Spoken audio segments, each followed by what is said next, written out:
जय मसीह की। मसीह में मेरे प्यारे भाई और बहनों, मैं आपका भाई सूरज हमेशा की तरह आप सभी को एक बार फिर से सत्य की खोज में स्वागत करता हूं। तो चलिए हम शुरू करते हैं हमारे आज के बाइबल अध्ययन।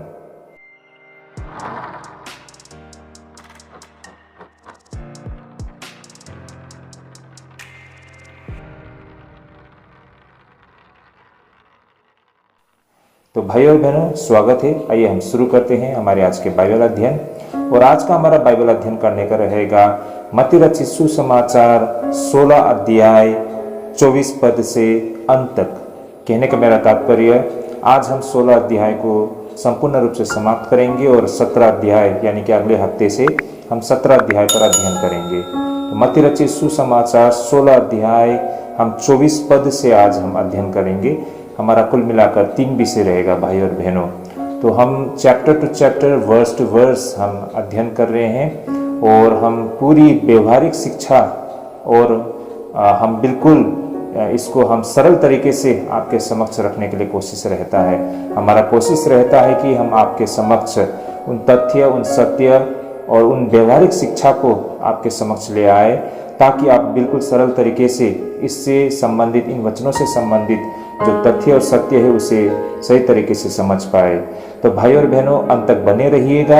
अगर हम स्किप करके देखते हैं तो हम कड़ी को जोड़ नहीं पाएंगे। और भाई और बहनों, जब इस वीडियो को देखते हैं तो हो सके तो पूरी मतलब ध्यान लगाकर इसे सुनने के लिए कोशिश कीजिए, तभी जाके इसे सही मायने में हम समझ पाएंगे। ये हमारा बाइबल अध्ययन है, यही कारण है हम तथ्यों पर बातें करते हैं।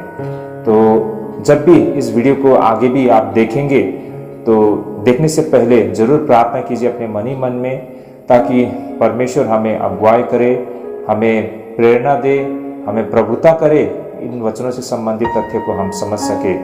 प्रभु के अगुवाई के बिना हम इन सारे वचनों से संबंधित जो तथ्य और सत्य है उसे हम सही तरीके से समझ नहीं पाएंगे। तो यही कारण है प्रभु की अगुवाई की हमें बेहद आवश्यकता पड़ती है।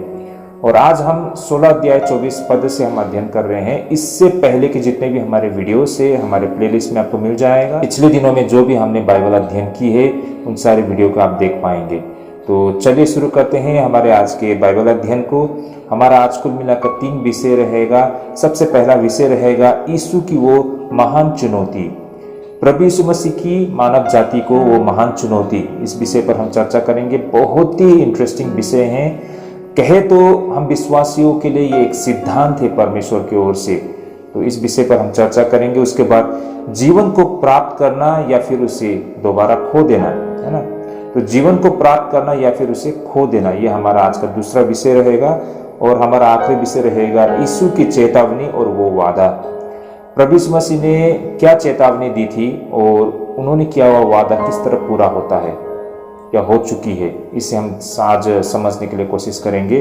तो ये 3 रोचक विषय रहेगा भाई और बहनों, अंत तक बने रहिए। तो आइए हम सबसे पहला विषय यीशु की वो महान चुनौती, इससे संबंधित जो हमारा आज का वचन है उसे हम पढ़ने जा रहे हैं। तो मत्ती रचित सुसमाचार 16 अध्याय 24 से लेकर 26 पद तक पहले हम अध्ययन करते हैं।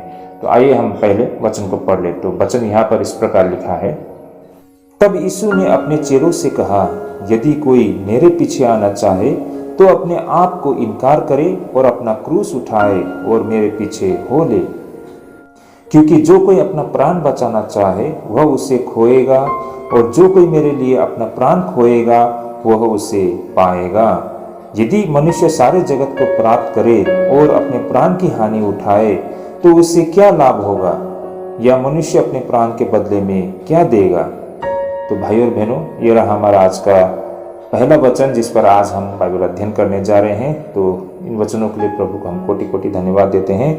तो आइए हम आगे बढ़ते हैं। तो भाई और बहनों, यहाँ पर हम क्या देख पाते हैं कि प्रभु यीशु मसीह अपने चेलों से कह रहे हैं कि यदि कोई मेरे पीछे आना चाहे तो अपने आप को इनकार करे, अपना क्रूस उठाए और मेरे पीछे हो ले।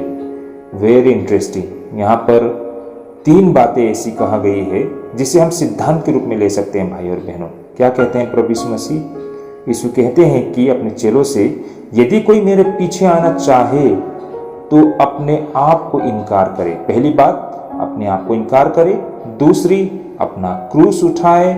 और तीसरी, मेरे पीछे हो ले।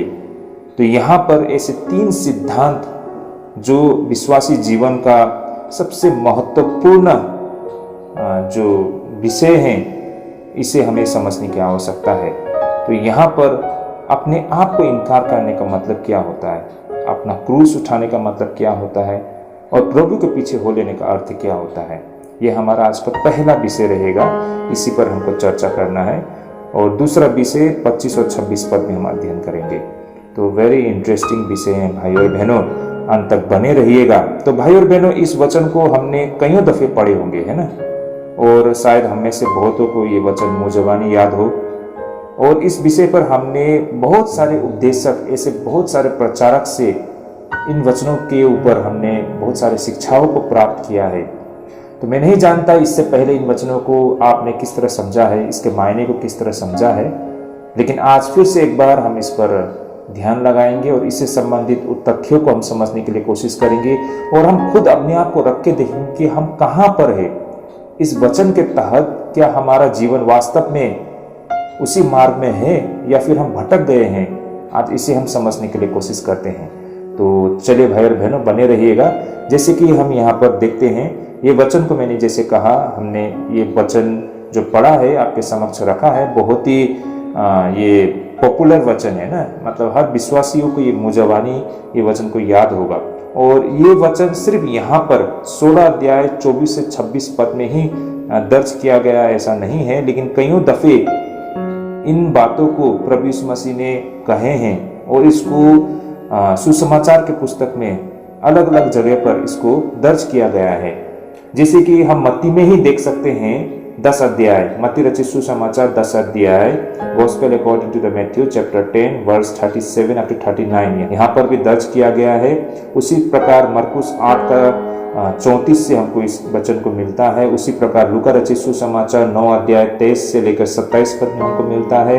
फिर लूका में ही हमको 14 अध्याय 25 से 27 पद में हमको मिलता है। और फिर लूका में ही 17 अध्याय का 33 पद में मिलता है और लूका में ही 12 अध्याय 25 पद में मिलता है। तो कहने का तात्पर्य, इन बातों को प्रभु यीशु मसीह ने कईयों दफे अपने शिष्यों के समक्ष रखा है, उन्हें दोहराया है, क्योंकि ये इतना महत्वपूर्ण है। इसलिए इन बातों को बार बार प्रभु यीशु मसीह ने कही है और इन बातों को हम सुसमाचार में भी कईयों जगह पर हमको मिलता है ना, इसे दर्ज किया गया है। तो ये बहुत ही महत्वपूर्ण बनता है भाई और बहनों, इसकी गंभीरता को हमें यहाँ से समझ में आता है। तो बेशक ये हम विश्वासियों के लिए एक सिद्धांत है। तो यहाँ पर प्रभु यीशु मसीह ने बार बार मानव जाति को ईसाई जीवन की चुनौती से रूबरू कराई थी भाई और बहनों। भाई और बहनों, ये हम सब के लिए एक सिद्धांत और एक चुनौती है। हम सब ने इस चुनौती को स्वीकार किया है और आज हमें इस पर अमल करने की आवश्यकता है, या फिर इसे हमें अपने जीवन में परखने की आवश्यकता है कि क्या हमने जिस सिद्धांत को, जिस चुनौती को स्वीकार किया है, क्या इस चुनौती को हमने सही मायने में अपने जीवन में अभ्यास में ले पाए हैं, क्या इस चुनौती को हमने सामना कर पाए हैं। इन सारे विषयों पर आज हमें चर्चा करने की आवश्यकता है। भाई और बहनों, आज देखिए तो हमारा विश्वासी जीवन इतना हल्का हो चुका है कि मतलब हम सिर्फ मुंह जबानी या फिर मुंह से ही इन बातों को रखते हैं, लेकिन वास्तव में इसे हम अभ्यास में नहीं लाते हैं, और या फिर इस पर हम गंभीरता से विचार विमर्श नहीं करते हैं। यही कारण है कि आज हम खुद नहीं जानते हैं कि हम कहाँ पर हैं। इसलिए भाई और बहनों, हमें अपने आप को परखने की आवश्यकता है। लेकिन किस आधार पर हम परखेंगे अपने आप को? इन्हीं वचनों के आधार, इन्हीं सिद्धांतों के आधार पर, इन्हीं आज्ञाओं के आधार पर, इन्हीं सिद्धांतों के आधार पर हमें अपने आप को परखने की आवश्यकता है। तो भाई और बहनों, साथ ही यहाँ पर ऐसी 3 चीजें हैं जो एक व्यक्ति को करने के लिए हमेशा तैयार रहना चाहिए अगर उसे ईसाई जीवन को जीना हो। तो भाई और बहनों, यहाँ पर हमें सबसे पहले ये बात को समझना होगा कि उन हर एक विश्वासियों को खुद को इनकार करना होगा। जैसे कि यहाँ पर प्रभु यीशु मसीह अपने चेलों से कहते हैं कि यदि कोई मेरे पीछे आना चाहे तो अपने आप को इनकार करे। तो उन हर एक विश्वासियों को जो यीशु मसीह को अपना उद्धारकर्ता मानते हैं, उन्हें इस चुनौतियों को स्वीकार करना होगा, यानी कि इन बातों को मानना होगा कि खुद को इनकार करना है ना। He must deny himself, उसे खुद को इनकार करना होगा। अब भाइयों और बहनों, अपने आप को इनकार करने की क्या मायने बनता है, इसका क्या अर्थ बनता है? देखिए, आमतौर पर हम ये जो शब्द खुद को इनकार करना, इसे हम एक सीमित तौर पर देखते हैं या फिर हम किया करते हैं। जैसे कि हम इसके इस्तेमाल किसी चीज को छोड़ने के लिए किया करते हैं। आमतौर पर मैं जो देख पाता हूं हम विश्वासी जीवन में, कि लोग छोटी मोटी बातों को छोड़कर इन आज्ञाओं को पालन करते हुए अपने आप को देखना चाहते हैं। और बहुत समय पर ऐसे बहुत सारे विश्वासी है, ये बहुत घमंड करते हैं या फिर वो अपने आप को संतुष्ट करना चाहते हैं कि उसने प्रभु की आज्ञा को पूरा किया है। कहने का मतलब उन छोटी मोटी बातों को अपने जीवन में अभ्यास में लाकर वो सोचते हैं कि उन्होंने खुद को इनकार किया है। लेकिन आज भाई और बहनों, इसकी गंभीरता को हम समझने के लिए कोशिश करते हैं। तो उदाहरण के लिए, जैसे कि जब हम किसी अच्छे कारण में योगदान करने के लिए या फिर कुछ शुभ विलास को एक हफ्ते के लिए या फिर कुछ महीने के लिए या फिर कुछ दिन के लिए खुद को इनकार करते हैं, लेकिन यह उस बात का एक बहुत छोटा सा हिस्सा मात्र है जो यीशु को खुद से इनकार करने से था। भाई और बहनों, मेरा कहने का तात्पर्य यह है कि भाई और बहनों, हम देख पाते हैं मसीह जीवन में, जब कभी कोई विश्वासी भाई बहन लोग जब मसीह में आते हैं तो उनमें जो कुछ बुराइयां होते हैं या फिर कुछ ऐसे बैड हैबिट्स होते हैं, उसे वो जब त्यागते हैं तो उसे ही वो मान लेते हैं कि अपने आप को इनकार करना। जैसे कि उदाहरण के लिए मान लीजिए वो व्यक्ति गुटखा खाते हैं, है ना, मान लीजिए वो सिगरेट पीते हैं या फिर वो तंबाकू लेते हैं या फिर वो शराब पीते हैं या फिर वो जुआ खेलते हैं, है ना, कुछ बुरी आदतें हैं या फिर उसको गंदी बातें बोलने की आदत है या फिर वो इस तरह का कपड़े लगाते हैं जो बिल्कुल मतलब दिखने में बहुत बुरा लगता हो। तो इन सारी चीज़ों को छोड़कर उसे लगता है कि उसने अपने आप को इनकार किया। ऐसा नहीं है कि भाई और बहनों इससे कोई मायने नहीं है। ऑफकोर्स ये भी एक तरह से या काफ़ी हद तक में अपने आप को इनकार करना है ना, यानी कि अपनी अभिलाषाओं को इनकार करना। जैसे कि उसको गुटखा खाने की आदत थी, उसे सिगरेट स्मोकिंग करने की आदत थी, उसमें बुरी लत थी, है ना, या फिर उसे उनकी जो बोलचाल थी, उनकी जो भाषा थी, उसका स्तर बहुत नीचा था। तो जब से वो मसीह में आया उन सारे चीज़ों को उसने त्याग दिया ना, और इसके लिए उसने कीमत अदा किया होगा। कहने का मतलब अपनी अभिलाषाओं को उसने मतलब दरकिनार किया मसीह के लिए, है ना, और एक नया जीवन जीने के लिए प्रभु का आगे समर्पण किया। तो ये काफ़ी हद तक में अपने आप को इनकार करना है। लेकिन भाई और बहनों, जिस स्तर का मांग प्रभु यीशु मसीह हम मानव जाति से करते हैं, उसका स्तर बहुत ऊंचा है। ये जो कुछ भी आपने करके अपने आप को इनकार किया है, ये नाकाफी है, ये बहुत छोटा सा हिस्सा है जो बातें यहाँ पर प्रभु यीशु मसीह कह रहे हैं। तो कहने का तात्पर्य, प्रभु यीशु मसीह की मांग, उसका स्तर बहुत ऊंचा है और जो कुछ भी हम कर रहे हैं इसके बदले में वो बहुत छोटा सा है भाई और बहनों। तो ये मेरा कहने का मतलब था।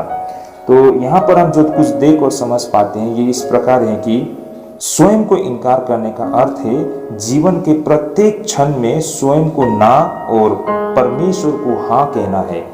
भाई और बहनों, स्वयं को हमेशा के लिए अपने स्वयं के मन के सिंहासन से हटाना और परमेश्वर को हमेशा के लिए विराजमान करना है।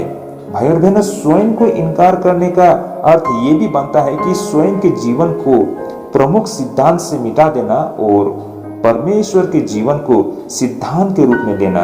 तो भाई और बहनों, मेरा यहाँ कहने का मतलब ऐसे 3 बातें हैं जो स्वयं को इनकार करने का मतलब, इसका अर्थ जीवन के प्रत्येक क्षण में स्वयं को ना और परमेश्वर को हाँ कहना। ऐसी बात नहीं है कि जो कुछ आपको इनकार करना, जो कुछ को त्यागना आपको आसान लगे और उसे आप छोड़ दे, और जो कुछ आपको तकलीफ लगे, जिस चीज़ को छोड़ना, जिसको त्यागना आपको मुश्किल लगे, उसको रहने देना। देखिए भाई और बहनों, इसको इनकार करना नहीं कहा जाता है।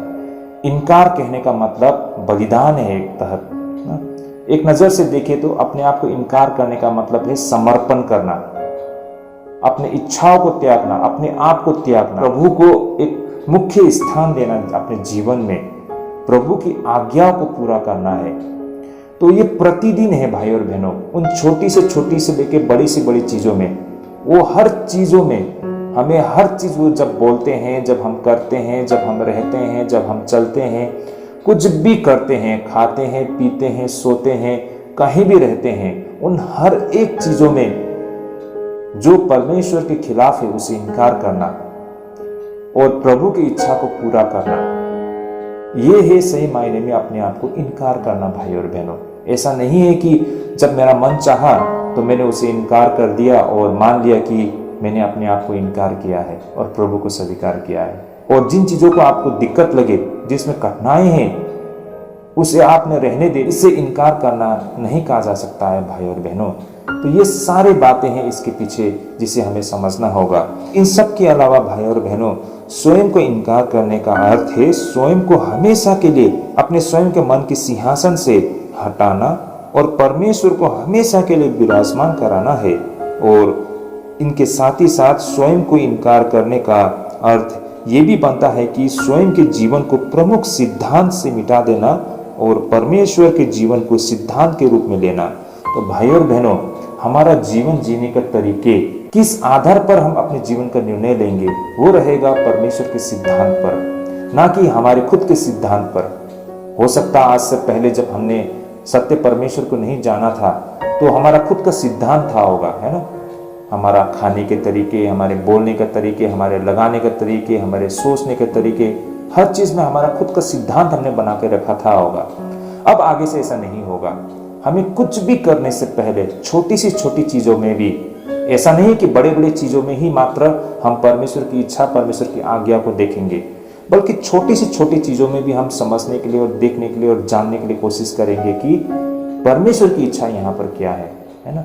परमेश्वर क्या चाहता है, परमेश्वर के सिद्धांत को हमें अपने जीवन में लाना होगा। इन बातों को हमें समझना होगा। हम क्या खाते हैं, है ना, हम कहाँ रहते हैं, उन हर एक चीजों में हमें परमेश्वर के सिद्धांत को देखना होगा। भाई और बहनों, यही सिद्धांत हमें सुरक्षित भी रखती है। और आने वाला समय देखिए, दुनिया बहुत ही खतरनाक मोड़ में आ चुका है ना। हम नहीं जानते हैं कल क्या होगा, लेकिन प्रभु के इस सिद्धांत ही हमें सुरक्षित रख सकता है। ये भी एक तथ्य है। हम में से विश्वासी लोग देखिए, आज प्रभु में होते हुए भी मुसीबत में क्यों पड़ते हैं? क्योंकि वे सिद्धांत को पालन नहीं कर रहे हैं। अब भी वो अपने तरीके से चल रहे हैं। ऐसे जगह में घर बनाते हैं जहां पर उनको हानि उठाना पड़ता है। जब उसने घर बनाते वक्त प्रभु की आज्ञा, प्रभु की इच्छा या फिर उन सिद्धांतों को उसने पालन नहीं किया, यही कारण है आज जब उसने घर बना लिया तो घर के ऊपर मुसीबत आ गई है।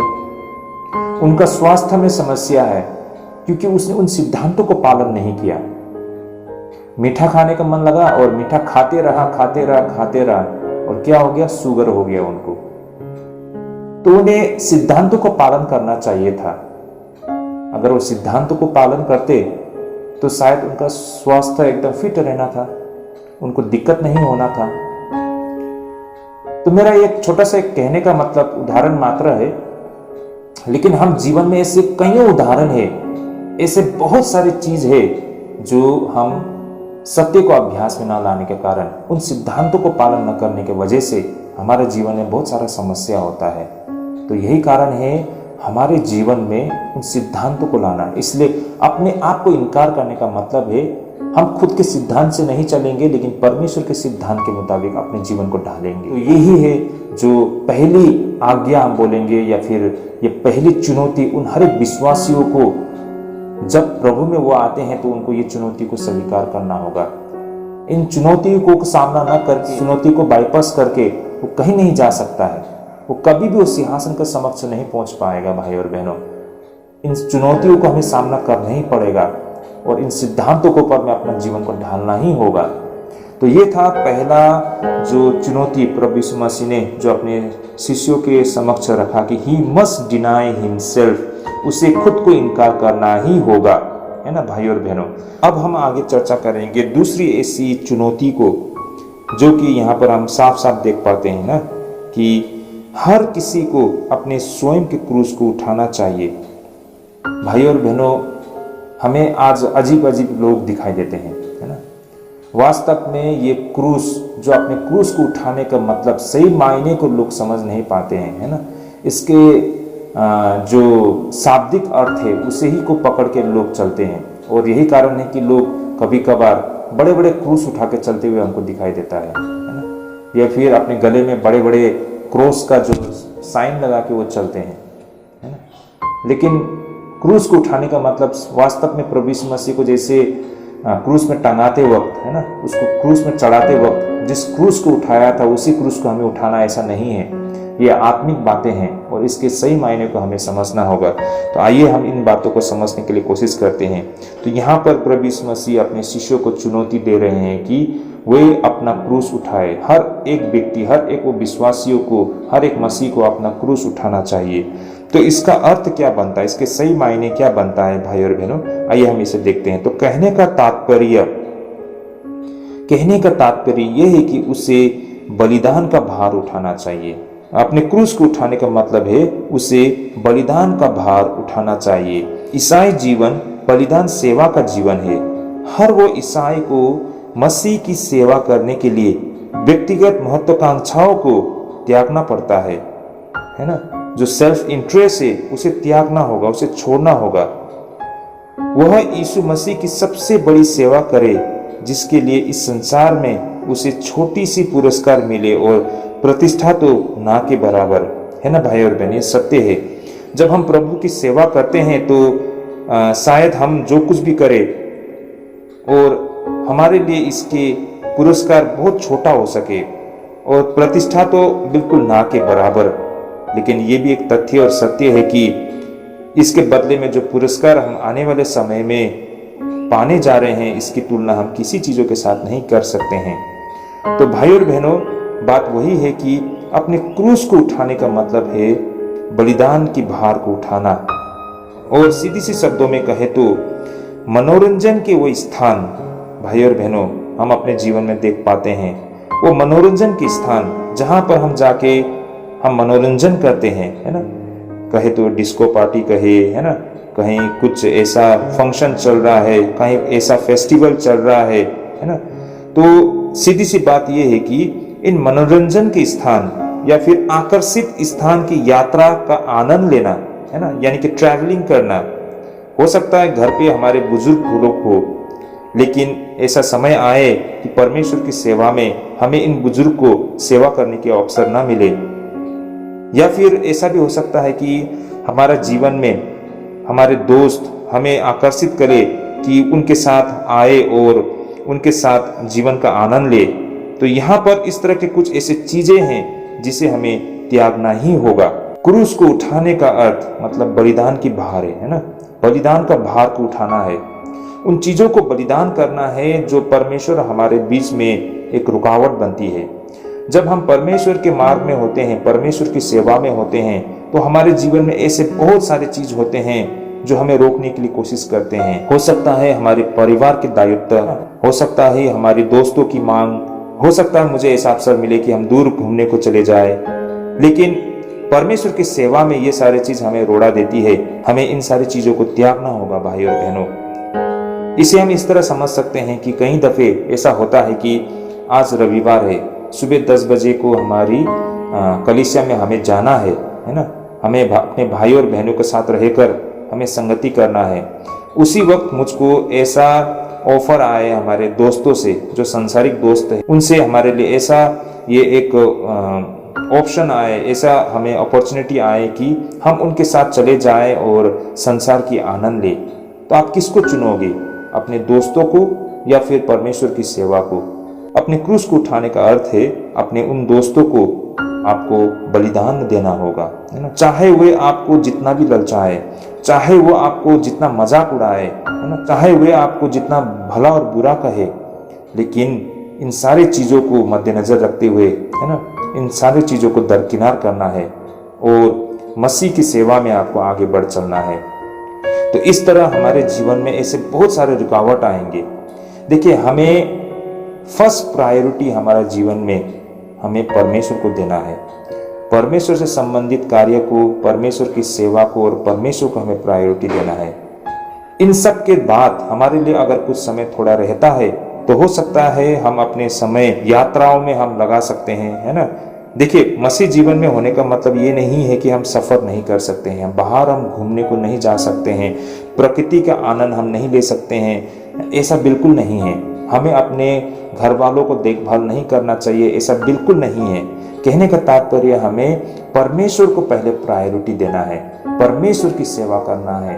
उसके बाद अगर हमको समय मिलता है तो हाँ, बेशक हम प्रकृति का आनंद ले सकते हैं, है ना, अपने रिश्तेदारों के साथ समय बिता सकते हैं, है ना, हम घर में अपने कार्य कर सकते हैं।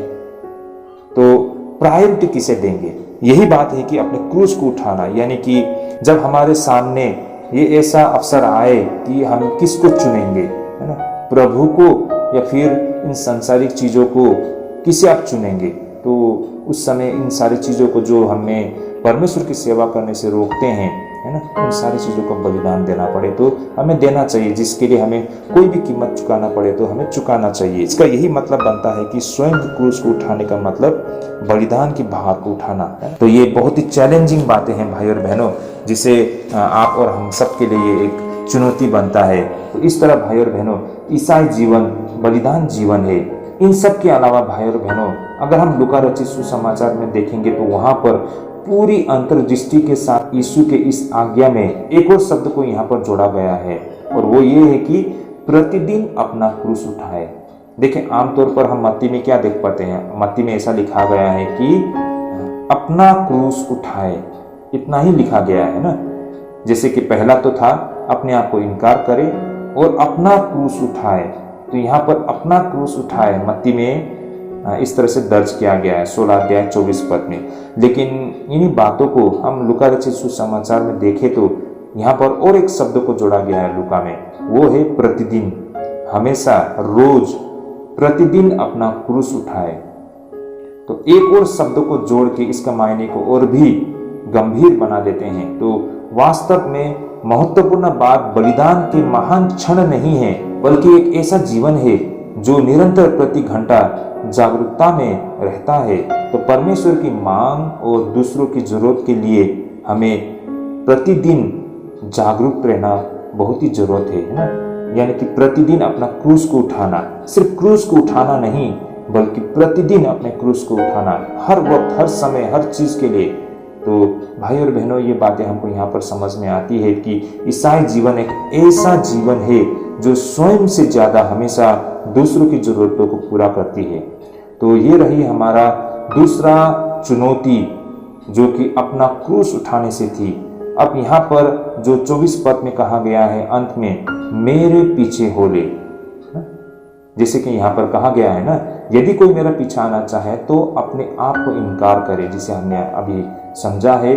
उसके साथ ही फिर प्रभु यीशु मसीह कहते हैं कि अपना क्रूस उठाए, इस विषय पर भी हमने चर्चा की है। अब अंत में प्रभु यीशु मसीह कहते हैं कि और मेरे पीछे हो ले। तो यहाँ पर प्रभु यीशु मसीह कहते हैं कि उसके पीछे हो ले। भाई और बहनों, तीसरी ऐसी चीज जो हर ईसाई को हमेशा महत्व देनी चाहिए, और वो है उन हरेक को यीशु मसीह का अनुसरण करना चाहिए। कहने का तात्पर्य यह है कि उसे यीशु मसीह को पूर्ण आज्ञाकारिता प्रदान करनी चाहिए। भाई और बहनों, ईसाई जीवन हमेशा से अपने नेतृत्व की अनुसरण करती आई है।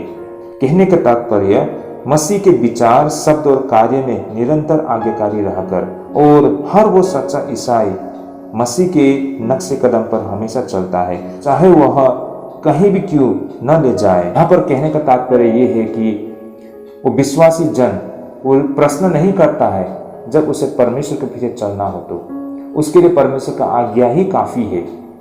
प्रभु जो चाहते हैं उसे वो बिना प्रश्न उठाए वो उन आज्ञाओं को पालन किया करते हैं, बिना अगर मगर के। ये दिखाता है कि वो परमेश्वर में विश्वास करता है ना। जब वो परमेश्वर में विश्वास करता है, उसने प्रभु का आगे समर्पण कर दिया है, तो यहाँ पर कोई प्रश्न उठता ही नहीं है कि वो अगर मगर करे परमेश्वर की आज्ञा को पालन करते वक्त। उसके लिए परमेश्वर का आज्ञा ही काफी है। तो परमेश्वर के पीछे हो लेने का मतलब, यहाँ पर जब प्रभु बोलते हैं ना मेरे पीछे हो ले, तो प्रभु के पीछे हो लेने का मतलब पूरे विश्वास के साथ उसकी आज्ञाओं को पालन करना, उसको प्रभु यीशु मसीह का अनुसरण करना है।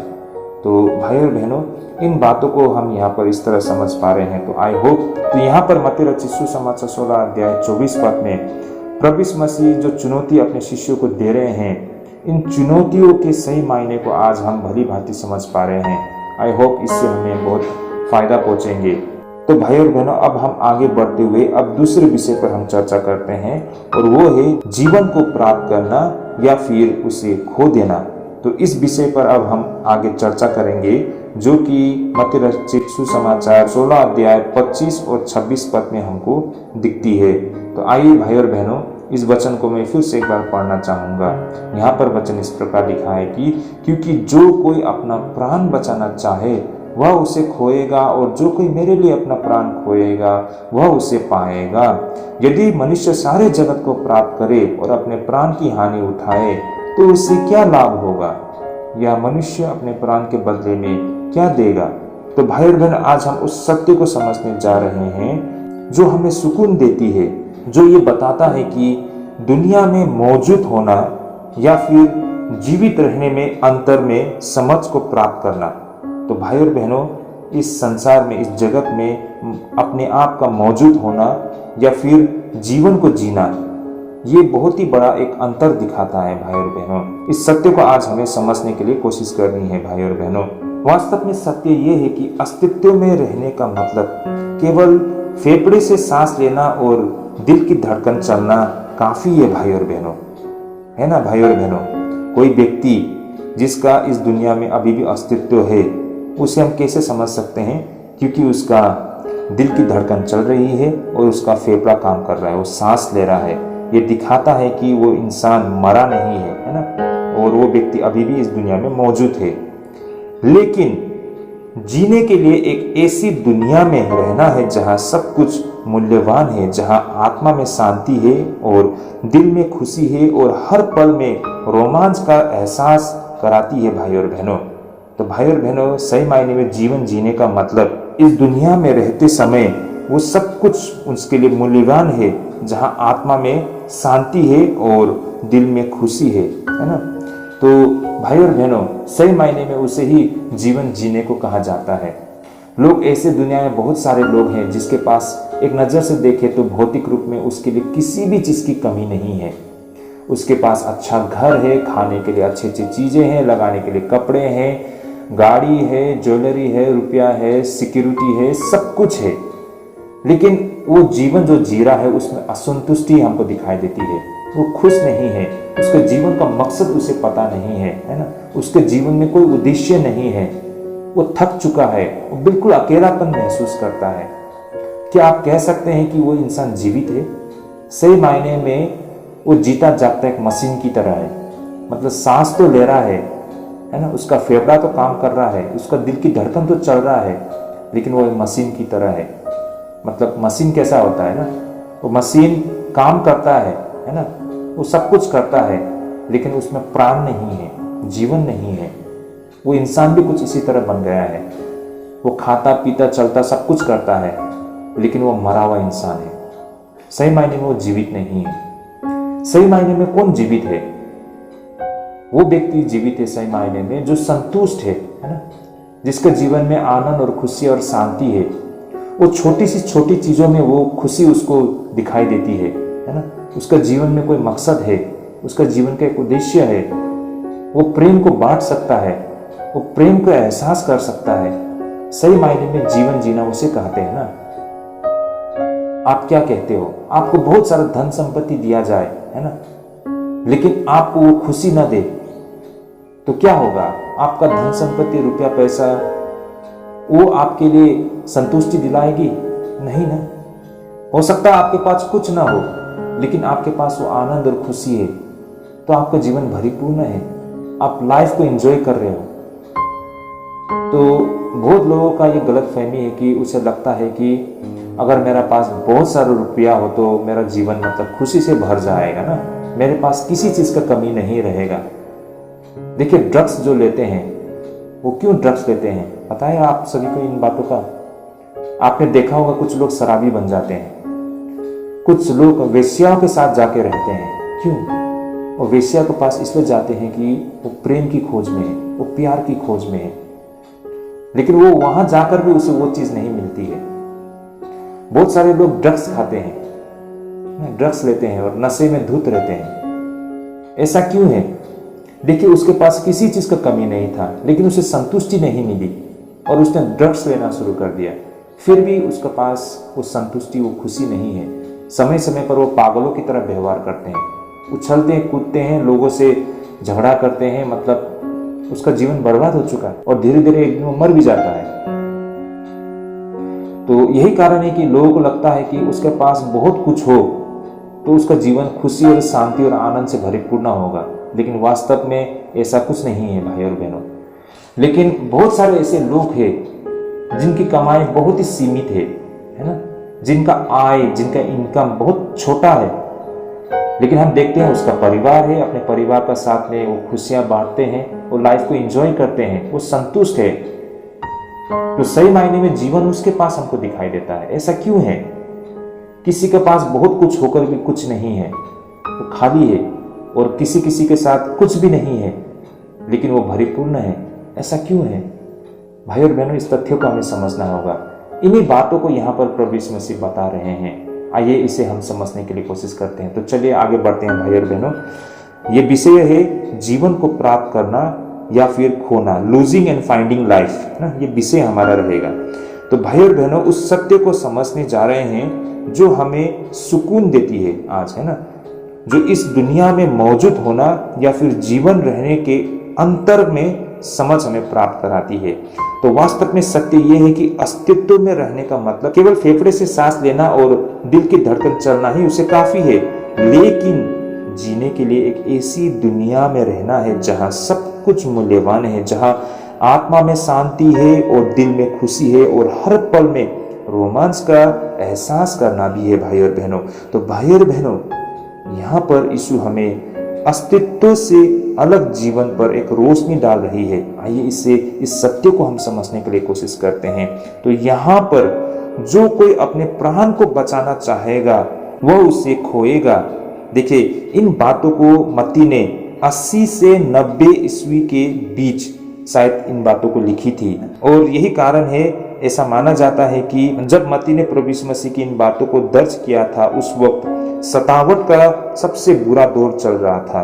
और यहाँ पर जो कहा गया है वो ये हो सकता है कि वह समय आ सकता है जब आप अपने विश्वास को त्याग कर अपने जीवन को बचा सकते हैं, लेकिन यदि आप ऐसा करते हैं तो आप अपने जीवन को बचाने से बहुत दूर है भाई और बहनों।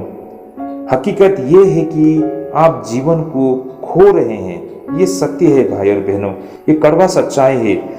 यदि कोई व्यक्ति विश्वास योग्य है तो चाहे वो मर भी जाए, लेकिन उसकी मृत्यु जीवन के प्राप्ति के लिए है, वो मरता है जीवन के लिए भाई और बहनों। उसके विपरीत यदि कोई व्यक्ति अपनी सुरक्षा के लिए अपने विश्वास को त्याग देता है तो बेशक वो जीवित रहे, लेकिन हकीकत ये भी है कि वो हमेशा के लिए मरने के लिए जीवित है भाई और बहनों। कुछ लोग अपना जीवन को त्याग देते हैं, कुछ लोग अपने प्राण को दे देते हैं, कुछ लोग मरते हैं जीवन के लिए, लेकिन कुछ लोग जीना चाहते हैं और जीने के लिए कोशिश करते हैं, लेकिन वो मरने के लिए वो जीता है। तो भाई और बहनों, यहाँ पर एक बहुत बड़ा अंतर है, यहाँ पर एक बहुत बड़ा इस सत्य को हमें समझ में आती है। जिसे आप जीवन सोच रहे हैं वास्तव में वो मृत्यु है, और जिसे आप मृत्यु सोच रहे हैं वो आपको जीवन देती है। कहने का मतलब भाई और बहनों, सीधी सी बात है कि हम जो जीवन जी रहे हैं फिलहाल इस धरती पर, इस संसार में, ये बिल्कुल टेम्पररी जीवन है हमारा ना। लेकिन वास्तव में इस जीवन के बाद में जो जीवन प्रभु यीशु मसीह हमसे वादा कर रहे हैं, सही मायने में वो असल जिंदगी है ना, वो असल जीवन है। तो उस जीवन को प्राप्त करने के लिए जो प्रभु यीशु मसीह ने हम सभी से वादा किया है, इस जीवन को हमें त्यागना होगा। लेकिन आप इसी जीवन को सही मायने में असल जीवन सोच के बैठे हैं तो भाई और बहनों, आप उस आने वाले समय का जो अनंत काल का जीवन है उसे आप खोने जा रहे हैं। इस सत्य को प्रभु यीशु मसीह यहाँ पर रख रहे हैं। आइए इसे हम और भी गहराई से समझने के लिए कोशिश करते हैं। तो भाई और बहनों, मैं यहाँ पर कुछ बातों को और रोशनी डालना चाहूँगा। बात ऐसी है कि ज़्यादातर देश में आज के समय में सतावट और शहादत का जोखिम बहुत कम उन दिनों की तुलना में, लेकिन फिर भी यह अभी भी एक सत्य है, एक तथ्य है कि अगर हम आज भी सुरक्षा और आराम की तलाश में रहते हैं और हर निर्णय सांसारिक बुद्धि से लिया करते हैं, तो इसका मतलब ये है कि हम उन चीज़ों को खो रहे हैं जो हमारे जीवन को सार्थक बनाती है। भाई और बहनों, ये एक हकीकत है। देखा जाए तो आज संसार के उन हर एक कोने तक प्रभु की वो सुसमाचार पहुंच चुकी है और ज़्यादातर देशों ने इस हकीकत और सत्य को भी स्वीकार कर चुका है। हाँ, कुछ ऐसे देश हैं आज भी जहाँ पर इसका घोर विरोध किया जाता है और उनमें से हमारा देश भारत भी है। भाई और बहनों, आज हमको कईयों जगह से ये जानकारी मिलती है, हमें ये समाचार प्राप्त होता है कि कलीसिया पर हमला किया जा रहा है, हमारे सुसमाचार प्रचारक लोगों के ऊपर में हमला किया जा रहा है, मसीह भाई और बहनों पर अत्याचार किया जा रहा है। ये सब कुछ हमको आज सुनाई देता है। हम आज भी इन सारी चीज़ों को हम जान पाते हैं। ये हमारे भारत में भी हो रहे हैं, पाकिस्तान में हो रहे हैं, नेपाल में हो रहे हैं, बांग्लादेश में हो रहे हैं, ऐसे बहुत सारे देशों में आज भी ये सब चीज़ है। लेकिन उन दिनों से तुलना करते हैं तो शायद आज का समय उन दिनों से इतना मतलब गहरा ना हो ना, या फिर उतना ऊंचा या फिर इतना फ्रिक्वेंट ना हो। उस समय में क्या था कि हर जगह इसका विरोध हो रहा था, हर कोई विरोध कर रहा था शुरुआती दौर पर, लेकिन उसके तुलना में शायद आज इसका स्तर थोड़ा नीचे हो। और विशेष करके भारत में भी जहाँ पर हम रहते हैं, जैसे कि हम नॉर्थ ईस्ट इंडिया में रहते हैं, है ना, और यहाँ पर ईसाई आबादी थोड़ा ज़्यादा है। और उसी प्रकार जैसे कि हमारे देश में गोवा है या फिर साउथ इंडिया में केरला है, तो ऐसे स्थान पर जहाँ पर ईसाई आबादी एक अच्छा स्तर में है, तो वहाँ पर इतना मतलब इसका विरोध नहीं किया जाता है। और जहाँ पर एक सेक्युलर स्टेट है, वहाँ पर इसका विरोध इतना नहीं होती है। लेकिन नॉर्थ इंडिया में बहुत ज़बरदस्त विरोध होती है, ये भी एक सत्य है, एक हकीकत है। तो कहने का मतलब मेरा ये था कि जैसे कि हम जो विश्वासी एक सेफ जोन में रहते हैं, जैसे कि नॉर्थ ईस्ट, जहाँ पर हम एक सुरक्षित स्थान कह सकते हैं ईसाइयों के लिए ना, क्योंकि ये ईसाई बहुल राज्य की तरह है ना। यहाँ पर ईसाई लोग डोमिनेट करते हैं, यहाँ पर ईसाई की जनसंख्या ज़्यादा है, इस कारण ईसाइयों पर इतना हम पर हमला नहीं होते, हम पर सतावट नहीं होते हैं। तो इसका मतलब ये नहीं है कि हमें वो अवसर नहीं मिलता है कि हम जीवित गवाही दे पाए, है ना। प्रभु हमारा हृदय को देखता है, हमारे मन को देखता है। बेशक हम उन विश्वासियों की तरह, है ना, सुसमाचार को प्रचार करते हुए कष्ट भुगतने के लिए हमें अवसर न मिले, लेकिन परमेश्वर हमारे मन को देखता है, हमारी नीयत को देखता है। परमेश्वर देखता है अगर वाकई इस व्यक्ति को मौका मिले तो क्या ये व्यक्ति खड़ा रह पाएगा, ये प्रभु जान लेते हैं। बेशक आज हमने इन चीजों का मछाव को हमें देना ना पड़े, लेकिन इसका मतलब ये नहीं है कि इससे ये साबित नहीं होता है कि हम एक सच्चा विश्वासी है कि नहीं है। प्रभु हमारे मन को देख लेते हैं, उसे टटोल लेते हैं, हमारी नीयत को प्रभु समझ लेते हैं कि इनका मन कितना साफ है। प्रभु ये इन बातों से तय कर लेंगे कि ये व्यक्ति को अगर मौका मिले तो ये व्यक्ति जीवित गवाही दे पाएगा या नहीं दे पाएगा।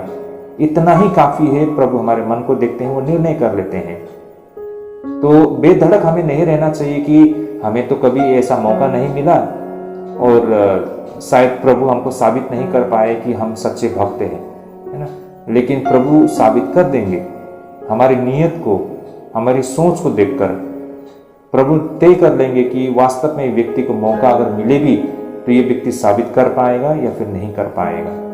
हमारी व्यवहार, हमारी नीयत से पता चलता है। उन छोटी से छोटी चीज़ों पर हम खड़ा नहीं रह पाएंगे तो हम बड़ी बड़ी बातों पर हम कैसे खड़ा रह पाएंगे। प्रभु वहीं से भी हमारे जीवन कितना मतलब साफ है, प्रभु यहाँ देख पाते हैं। तो भाई और बहनों, तो ये बातें मेरे को यहाँ पर जोड़ना था।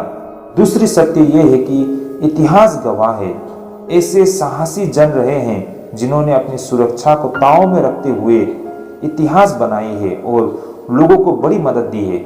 देखिए, उदाहरण के लिए ऐसे कईयों लोगों ने जोखिम उठाई है जिस वजह से चिकित्सा जगत में उपचार मौजूद हो पाई है, या फिर जीवन को आसान बनाने वाली मशीन कभी नहीं बनती अगर लोग जोखिम नहीं लेती। उसी तरह भाई और बहनों, अगर वो माता जोखिम नहीं लेती या फिर जोखिम लेने के लिए तैयार नहीं होती तो वो बच्चा कभी पैदा नहीं करती। मैं क्या कहना चाहता हूँ भाई और बहनों, आप सभी समझ पा रहे होंगे। देखिए, यहाँ पर प्रभु जो बातें कह रहे हैं, जोखिम, है ना, जोखिम उठाना। आज अगर हम जोखिम उठाते हैं तो इसका प्रतिफल बाद में हमें मिलता है। आज जब हम अपने जीवन को बलिदान करते हैं तो इसके बदले में जो हम जीवन पाने जा रहे हैं वो परमानेंट होगा। और जिसे आज हम जीवन समझ के बैठ रहे हैं ये तो टेम्पररी है, ये तो खत्म हो जाएगा कुछ दिनों बाद, कुछ सालों बाद में। लेकिन आने वाला जो समय का जीवन है उससे हम मतलब छूट जाएंगे। तो आज जो कुछ हम करते हैं इसका प्रतिफल बाद में हमें मिलता है। तो आज अगर हम जोखिम उठाते हैं इसका फल जरूर हमें आने वाले समय में मिलेगा। जिस तरह हवाई जहाज बनाने वाले लोग ना, जिन्होंने मशीन, बड़े बड़े मशीन बनाया, जिन्होंने ये जो हवाई जहाज बनाई है ना, देखिए जैसा आज हवाई जहाज है ना, शुरुआती दौर में हवाई जहाज ऐसा नहीं था। जैसा हवाई जहाज में बैठ के आराम से लोग चले जाते हैं, इतना सुरक्षित पहले नहीं था। जब शुरुआती दौर में जब जहाज को है ना बनाई गई थी तो वो फेल हो गया था और बहुत लोगों ने अपनी जान गंवाई थी, है ना। जो शुरुआती दौर के जो साइंटिस्ट लोग थे जिन्होंने इन्वेंट किया था ये जहाज को, एरोप्लेन को, है ना, तो उस वक्त इसका जो एक्सपेरिमेंट करते वक्त ये फेलियर हो गया था, क्योंकि एक ही बार में कोई भी चीज सक्सेस नहीं होता है। लेकिन लोगों ने रिस्क ली। वो जहाज जो हवा में जब उड़ने जा रहा है वो कोई गारंटी नहीं है कि वो उड़ पाएगा कि नहीं पाएगा।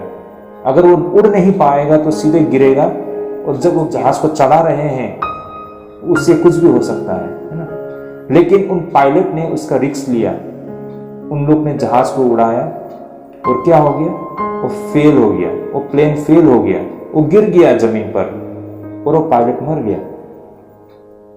लेकिन जो एक्सपेरिमेंट है वो वहां नहीं रुका है, फिर लोगों ने ट्राई किया और कुछ लोग ने फिर वो रिस्क लेने के लिए तैयार हो गया, है ना, वो जोखिम को उठाने के लिए तैयार हो गया। उन्होंने भी कोशिश की, उनके साथ भी वही हुआ। जब तीसरी बार किया, चौथी बार किया, तब धीरे धीरे वो सक्सेस होना शुरू किया। तो लोगों ने जोखिम उठाई। अगर उस वक्त लोग डर जाते, है ना, लोग कहते कि इस तरह का रिस्क कौन लेगा, इससे कोई गारंटी नहीं है ना, कुछ भी हो सकता है, मेरे साथ हो चुका है और मेरे साथ भी हो सकता है, मैं तो रिस्क नहीं लूंगा, मैं तो इस जहाज को नहीं उड़ाऊंगा। अगर इस तरह उन लोगों ने कह दिया होता तो वो जहाज कभी नहीं उड़ पाता, बन नहीं पाता, और आज हमारे पास ये जहाज नहीं होते, है ना, एरोप्लेन नहीं होते, हेलीकॉप्टर्स नहीं होते। लेकिन उस वक्त लोगों ने रिस्क ली। यही कारण है कि आज हमारे पास बहुत सारे हेलीकॉप्टर्स, एरोप्लेन है और हम बहुत ही आसानी से एक जगह से दूसरी जगह जा सकते हैं। जैसे कि जो मेडिसिन, जिन लोगों ने मेडिसिन बनाई है, ये मेडिसिन जो हमारे हाथों में है, जिसे खाकर हमारे शरीर को आराम पहुंचता है, ये मेडिसिन ऐसा ही यूं ही नहीं बना है, इस पर बहुत सारा रिसर्च किया गया है। उस रिसर्च के दौरान उन्होंने उस मेडिसिन को किसी चीजों के ऊपर प्रयोग किया है ना, और जिस पर प्रयोग किया गया है उसको हानि उठाना पड़ा है, नुकसान उठाना पड़ा है, उनको जोखिम लेना पड़ा है। लेकिन अगर जोखिम लेने वाले लोग तैयार नहीं रहते तो मेडिसिन कभी बन नहीं पाता, क्योंकि किसके ऊपर ट्रायल करेंगे, है ना। तो किसी ने रिस्क लिया, किसी ने जोखिम उठाई और अंत में जाके मेडिसिन सक्सेस हुआ, और आज ये मेडिसिन सबके लिए फायदेमंद है। तो किसी ने इसका जोखिम उठाया, इस वजह से आज हजारों लोगों को, करोड़ों लोगों को इसका मतलब फायदा मिल रहा है। तो कहने का मतलब, अगर आज हम जोखिम उठाते हैं तो इसका प्रतिफल जरूर मिलता है। लेकिन आज हम डर के एक कोने में रह जाते हैं ना, जो मेरे पास है मैं उसी को पकड़े रहूंगा, तो कल हमारा वो दिन कभी नहीं आएगा हमारे लिए, है ना। तो वही चीज यहाँ पर प्रभु यीशु मसीह कह रहे हैं। तो इस तरह भाई और बहनों, ये सारे वो इंसान है जो तैयार है अपने जीवन को दांव पर लगाने के लिए कि एक जीवित परमेश्वर है, और अंततः ऐसे व्यक्ति ही जीवन पाते हैं, ऐसे लोग ही जीवन को प्राप्त करते हैं, है ना। जो जोखिम उठाने के लिए तैयार है, जो परमेश्वर के लिए जीवन देने के लिए तैयार है, अंत में जाके ऐसे लोगों के लिए ही वो अनंत जीवन है भाई और बहनों। तो अब यहाँ पर प्रभु यीशु मसीह चेतावनी के साथ कहते हैं 25 और 26 पद में, जैसे कि जो कोई अपना प्राण बचाना चाहेगा, और साथ ही यदि मनुष्य सारे जगत को प्राप्त करे लेकिन आगे जाके उसे लगे जीवन जीने लायक नहीं है, तो फिर से जीवन को प्राप्त करने के लिए वो क्या दे सकता है।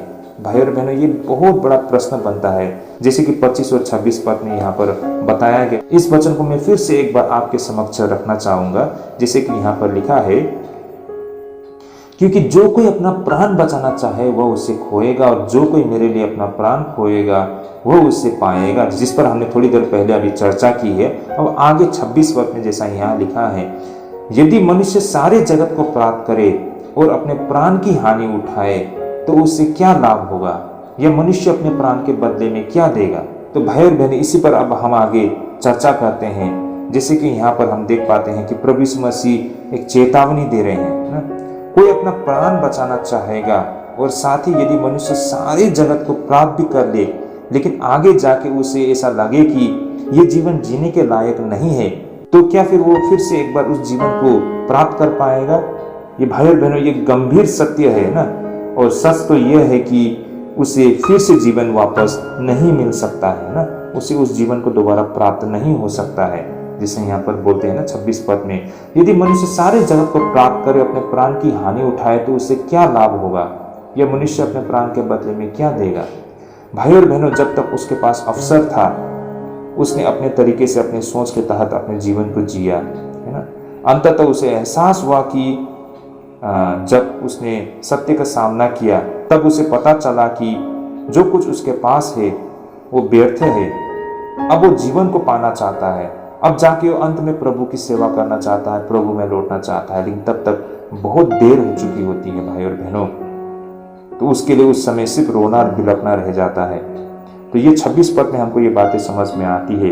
तो देखिए भाई और बहनों, जीवन के हर निर्णय में हम अपने लिए बहुत कुछ कर रहे होते हैं। हम अपने आप को खास तरह की इंसान बना रहे होते हैं। हम खुद को कुछ ऐसा करने में सक्षम बना रहे होते हैं जो दूसरे लोग करने में काफी असमर्थ है। इस तरह एक व्यक्ति के लिए यह पूरी तरह से संभव है कि वह उन सभी चीजों को हासिल कर ले जिस पर उसने अपना मन बना लिया है। लेकिन एक सुबह वह जागता है तो उसे पता लगता है कि उसने वह सबसे महत्वपूर्ण चीजों को खो दिया है। भाई और बहनों, ये हमारे जीवन का ऐसा कड़वा सच्चाई है, एक बिटर ट्रूथ है, जिससे हम कोई भी दूर नहीं हो सकते, जिससे हम कोई भी एस्केप नहीं कर सकते हैं। देखिए, हर कोई इंसान का यही उसका जीवन का उद्देश्य होता है कि वो दूसरों से अलग दिखे ना, वो दूसरों से अलग करना चाहता है, वो एक यूनिक व्यक्ति बनना चाहता है। हर वो व्यक्ति वो अलग दिखना चाहता है, हर वो व्यक्ति कुछ अलग करना चाहता है। जैसे कि आप घर बना रहे हो, है ना, आप चाहते हो कि दूसरे ने जैसा घर बनाया उससे थोड़ा हट के घर बनाए, ताकि उससे ये मेरा जो घर बन रहा है वो सुंदर दिखे, है ना, वो कुछ अलग दिखे। जब हम गाड़ी खरीदते हैं तो हम कोशिश करते हैं कि उसका जो गाड़ी है उससे मैं अलग गाड़ी खरीदूं, ताकि मेरी अलग सा पहचान बने, है ना, और उससे अच्छा पहचान बने। देखिए, कोई भी व्यक्ति जब दो दोस्त होते हैं या फिर हम जब आस पड़ोस में रहते हैं, जैसा वो कपड़ा लगाया है, जिस तरह का डिजाइन से वो कपड़ा लगाता है, जिस कलर का कपड़ा लगाते हैं, वैसा ही कलर का कपड़ा, वैसा ही डिजाइन का कपड़ा हम खुद के लिए नहीं सीते हैं ना। हम कोशिश करते हैं कि हम उससे अलग प्रकार के डिजाइन या अलग प्रकार के कलर के जो कपड़े बनाए, है ना। कोई भी तो ये नहीं करता है ना, उसने ये कलर का ये डिजाइन का बनाया तो मैं भी वैसा ही बनाऊंगा। हर कोई उससे अलग दिखना चाहता है। कभी कभार ऐसा होता है ना कि हमारे दोस्त या फिर हमारे रिश्तेदार या फिर हमारे पड़ोसियों ने जो कपड़ा खरीदा है और वो जो कपड़े लगाते हैं, तो उसी तरीके के डिजाइन, उसी प्रकार के कपड़े को हम नहीं खरीदना चाहते हैं, है ना। हम किसी और कलर को चुनते हैं, कुछ और डिजाइन को चुनते हैं। ऐसा क्यों है? ऐसा इसलिए कि हम में से हर कोई दूसरे से अलग दिखना चाहते हैं, दूसरे से बेहतर दिखना चाहते हैं, दूसरे से सुंदर दिखना चाहते हैं। हर कोई लोग इसी दौड़ में है, इसी कोशिश में रहते हैं। हर कोई ऐसा नौकरी करना चाहते हैं जो दूसरे से अलग दिखता हो, दूसरे से अलग दिखने वाला कपड़ा लगाना चाहते हैं, दूसरे से चलाने वाले जो गाड़ी होते हैं उससे अलग प्रकार की गाड़ी को चलाना चाहते हैं ना। उसके घर के, उसका जैसा घर है उस घर से अलग प्रकार के घर हम बनाना चाहते हैं। ये हमारा कोशिश रहता है कि हम दूसरे से अलग दिखे, और काफी हद तक लोग इसमें सफल भी है। मैं ऐसा नहीं कहता हूं कि असफल है, ये सफल है, ऐसा कर पाने में लोग सक्षम है। यही कारण है कि हम देखें, हर कोई व्यक्ति जो कपड़े लगाते हैं, हर किसी का कपड़े के डिजाइन, कलर अलग अलग होता है ना। हर किसी के खाने के तरीके अलग होते हैं, हर किसी का घर का डिजाइन थोड़ा अलग होते हैं। हर कोई जो गाड़ी खरीदता है, जितना हो सके दूसरे के डिजाइन से अलग डिजाइन का गाड़ी खरीदना चाहते हैं। मैंने देखा, मैंने अनुभव किया है मेरे पड़ोसी के पास में अगर उसका स्कॉर्पियो गाड़ी है तो मैं कोशिश करूंगा कि मेरे पास अलग ब्रांड की कार हो ना, मेरे पास डस्टर हो या फिर मेरे पास नेक्सॉन हो या फिर किसी अलग ब्रांड की कार हो, है ना। मैं नहीं चाहूँगा कि मेरे पड़ोसी के पास में स्कॉर्पियो हो तो मैं भी स्कॉर्पियो को खरीदूँ, है ना। भले ही मुझे स्कॉर्पियो अच्छा लगे, मैं स्कॉर्पियो नहीं खरीदूंगा, मैं कोशिश करूंगा कि कुछ और खरीदूँ, है ना। तो ये लोग अलग दिखना चाहते हैं और लोग इसमें सफल भी हो पाते हैं, ये सक्षम है ये करने में। लेकिन भाई और बहनों, इतना कुछ करने के बावजूद और इनके पास इतना कुछ होने का बावजूद एक दिन अचानक उसे ये एहसास होता है या फिर उसको पता चलता है कि जो कुछ भी उसके पास था अब वो कुछ भी नहीं बचा, सब खत्म हो गया है। उस व्यक्ति के लिए ये एक बहुत बड़ा झटका होगा भाई और बहनों, बहुत बड़ा झटका होगा। यही चीज आज इन दिनों में हमने हमारे जहां हम रहते हैं, जिस डिस्ट्रिक्ट में हम रहते हैं, वहां पर हमने इसका अनुभव किया है। भाई और बहनों, मैं आसाम से हूं और हम जहां पर रहते हैं यहाँ पर हाल ही में बहुत बड़ा डिजास्टर हुआ है कुछ दिनों पहले, है ना। तो बहुत सारे घर तबाह हो गए हैं, लोगों के गाड़ी बर्बाद हो गए हैं, लोगों का घर बर्बाद हो गया है।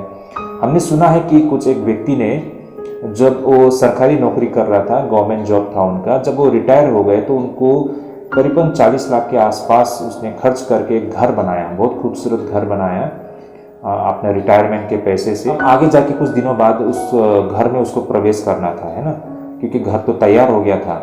लेकिन इसी दौरान ये तूफान आ गया, ऐसा बारिश हो गया कि जिस वजह से मड स्लाइडिंग हो गया ना, लैंडस्लाइड हो गया, और जिस वजह से उसका सारा घर तबाह हो गया। मतलब ऐसा घर जिसमें इतना रुपया पैसा डाल के उसने कुछ अलग बनाया था होगा ना, खूबसूरत घर ना, अपने सपनों का घर बनाया था होगा, बहुत कुछ सोचा था होगा, है ना।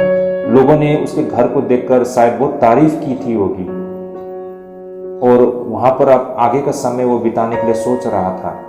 लेकिन क्या हो गया, एक ही रात में वो सारा कुछ खत्म हो गया, बर्बाद हो गया। तो उस व्यक्ति की तरह ऐसे हजारों लोगों का कहानी आज हमको सुनाई देते हैं। हमारे जो डिस्ट्रिक्ट में जो हाल ही में जो डिजास्टर आया, जो बारिश हो गई थी, है ना, भयानक बारिश के कारण यहाँ पर फ्लड हो गया था, बहुत लोगों का आशियाना टूट गया है। उन हर एक लोगों का कुछ ऐसा ही कहानी है ना। उन्होंने सपनों का घर बनाया था, हर किसी से अलग दिखने वाला घर बनाया था, सब खत्म हो गया है। जब रात बीतती है और वो जब जागते हैं तो उसको दिखाई देता है कि सब कुछ तबाह हो चुका है, सब कुछ खत्म हो चुका है। भाई और बहनों, ये हम सबके लिए एक संकेत भी है। तो मेरा कहने का मतलब ये था कि भाई और बहनों, ये दुनिया भौतिक चीजों के लिए परमेश्वर के विरोध में खड़ी रहती है। इसमें से सभी भौतिक चीजों में 3 बातें कही जाती है भाई और बहनों। पहला, कोई भी इन भौतिक चीजों को अपने साथ नहीं ले जा सकता है ना। हो सकता है उसके पास बहुत अच्छी अच्छी घर हो, अच्छी अच्छी गाड़ियां हो, उसके पास ढेरों रुपया पैसा धन दौलत हो, लेकिन अंत में कोई भी व्यक्ति ऐसे भौतिक चीजों को अपने साथ लेके नहीं जा सकता है। क्या हम में से किसी ने देखा है मरने के बाद किसी ने अपने साथ ये सारे प्रॉपर्टी, धन दौलत, इन सारी चीजों को लेकर जाते हुए? नहीं। हर किसी को ये सारी चीजों को यहीं पर इस दुनिया पे, इस धरती में ही छोड़ के जाना पड़ता है। कोई भी कुछ लेके नहीं जा सकता है। तो कहने का मतलब भाई और बहनों, हकीकत ये है कि वो केवल खुद को ले जा सकता है। मैं फिर से एक बार दोहराना चाहूंगा कि हर कोई वो व्यक्ति सिर्फ खुद को लेकर जा सकता है। वो अपने साथ उसके जो खुद के प्रॉपर्टी है ना, जो धन संपत्ति है, जो घर द्वार है, अपने रिश्तेदार, किसी को लेके नहीं जा सकता है। वो लेके जा सकता है सिर्फ खुद को। और यदि वो उन चीजों को प्राप्त करने के लिए अपने स्तर को नीचा कर दे तो उसका पछतावा बेहद कड़वा रहेगा भाई और बहनों। कहने का तात्पर्य, लोग अब उस जीवन को प्राप्त करने के लिए, है ना, बहुत नीचा गिर जाते हैं, है ना। लेकिन उसको हकीकत समझ में आती है, उसका पछतावा बेहद कड़वा रहेगा उसके लिए। अब दूसरी सत्य, ये सारी भौतिक चीजें किसी इंसान की टूटी हुई जीवन को कभी जोड़ नहीं पाएगा। वास्तव में ये चीजें लोगों की जरूरत के समय कोई मदद नहीं दे सकती है। ये भी एक हकीकत है भाई और बहनों। हमें लगता है कि हमारे पास ढेरों रुपया हो, हमारे पास ढेरों संपत्ति हो, है ना, मेरा स्थान बहुत ऊंचा हो, तो मुझे किसी भी चीज की कमी नहीं होगी, ऐसा हमें लगता है। लेकिन भाई और बहनों, एक छोटी सी बात, किसी को कैंसर बीमार हो जाए, किसी को कैंसर बीमार हो जाए, क्या वो अपने जीवन को बचा पाएगा? मान लीजिए किसी को 3rd स्टेज का कैंसर हो जाए, 4th स्टेज की कैंसर हो जाए, दुनिया के किसी भी कोने में चले जाए, कितने भी बड़े डॉक्टर को दिखाए, है ना, कितने भी बड़े हॉस्पिटल में चले जाए, कितने भी रुपया पैसा खर्चा करे, उस बीमार से वो ठीक नहीं हो सकता है। उसको निश्चय है, उसको मरना ही पड़ेगा भाई और बहनों। कोई चॉइस नहीं है, कोई उपाय नहीं है, कोई तरीका नहीं है। तो आपके पास इतना सारा रुपया होते हुए भी, है ना, आपका ओहदा इतना ऊंचा होते हुए भी आप अपने जीवन को बचा नहीं पाएंगे। ये हकीकत है, एक सत्य है, इससे कोई हम मुकर नहीं सकते हैं भाई और बहनों। तो यही कारण है कि ये सारे भौतिक चीज इंसान के टूटे हुए जीवन को कभी जोड़ नहीं सकता है ना। कुछ लोग जीवन से हताश हो चुके होते हैं ना, बहुत टूटे हुए होते हैं, बहुत दुखी होते हैं। ये संसार की कोई भी चीज उसे खुश नहीं कर सकता है। ऐसा क्यों है भाई और बहनों? ये भौतिक चीज हमारी तकलीफों को दूर नहीं कर सकते हैं।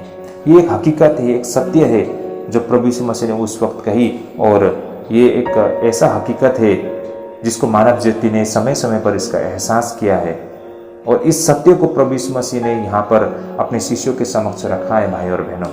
अब और एक ऐसी सत्य जो किसी व्यक्ति ने किसी भी तरह से अपनी भौतिक संपत्ति को अपमानजनक तरीके से प्राप्त भी किया हो, तो एक दिन जरूर आएगी भाई और बहनों जब उसका विवेक बोलेगा और वह उस वक्त कब्र में इस तरह नरक का एहसास करता रह जाएगा।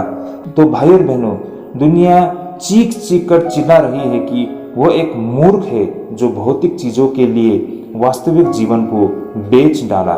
तो भाई और बहनों, क्या कहीं हम भी उसी तरह वही मूर्ख इंसान तो नहीं बन गए हैं? उन भौतिक चीजों को प्राप्त करने के चक्कर में वास्तव में हमने अनंत काल के जीवन को बेच डाला है। उस अनंत जीवन को बेचकर हमने कहीं इन भौतिक चीजों को प्राप्त तो नहीं कर लिया है। हम उसी तरह है, उस मूर्ख की तरह, है ना, जिन्होंने अंडा देती हुई मुर्गी को बेच डाला और अंत में उसके पास जो रुपया था, जो पैसा था, 2 दिन बाद खत्म हो गया। अब उसके पास ना तो मुर्गी रहा, ना तो वो अंडा रहा, है ना। तो कुछ रुपयों के लिए उसने मुर्गी को बेच तो डाला, लेकिन अंत में जाके उसके पास कुछ नहीं रहा। उसी तरह भौतिक चीजों के लिए हमने अनंत काल के जीवन को बेच डाला, तो हम जैसे लोग वही मूर्ख तो बन गए हैं ना। तो भाई और बहनों, इस पर हमें सोचना और विचार करना होगा कि कहीं हम भी कुछ ऐसा ही तो नहीं कर रहे हैं। अंत में हम यहाँ पर 26 पद में देख सकते हैं कि यीशु पूछ रहे हैं, जैसा लिखा है, मनुष्य अपने प्राण के बदले में क्या देगा? तो भाई और बहनों, इन अंतिम कथन में 2 अर्थ है जो हमें यहाँ पर दिखाई देती है।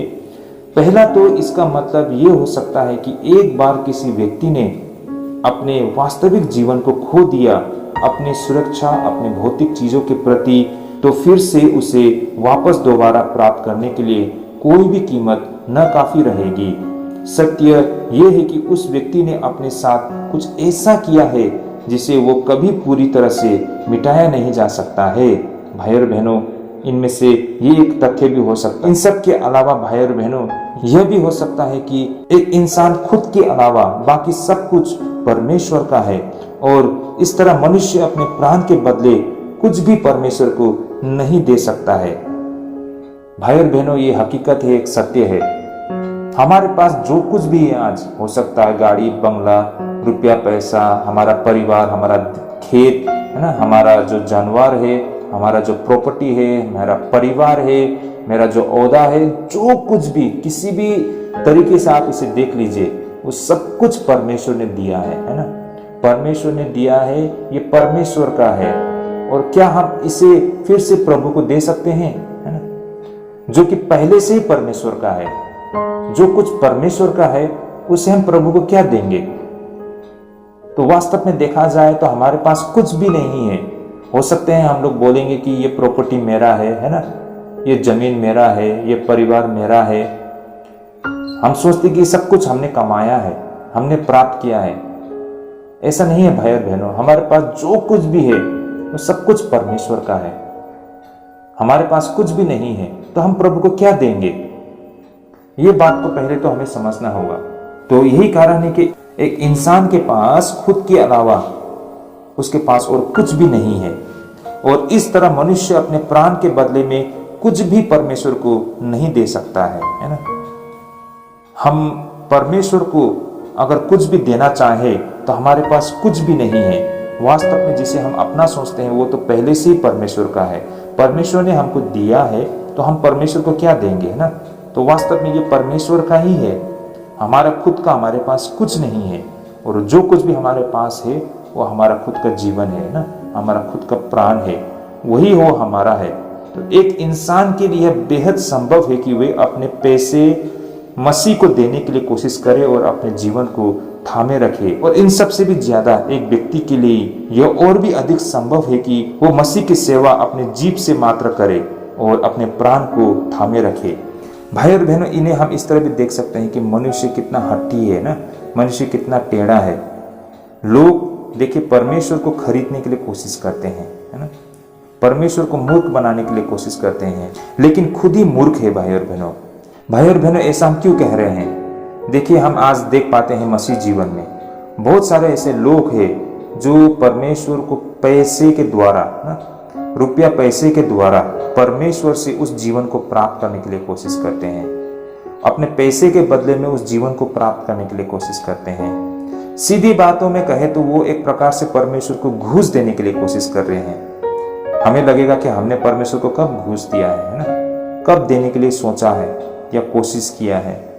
देखिए भाई और बहन, आज मसीह जीवन में यह एक सामान्य नजारा हो चुका है कि बहुत से लोग 10वां अंश और भेंट देते हैं लेकिन खुद उपस्थित नहीं होते हैं।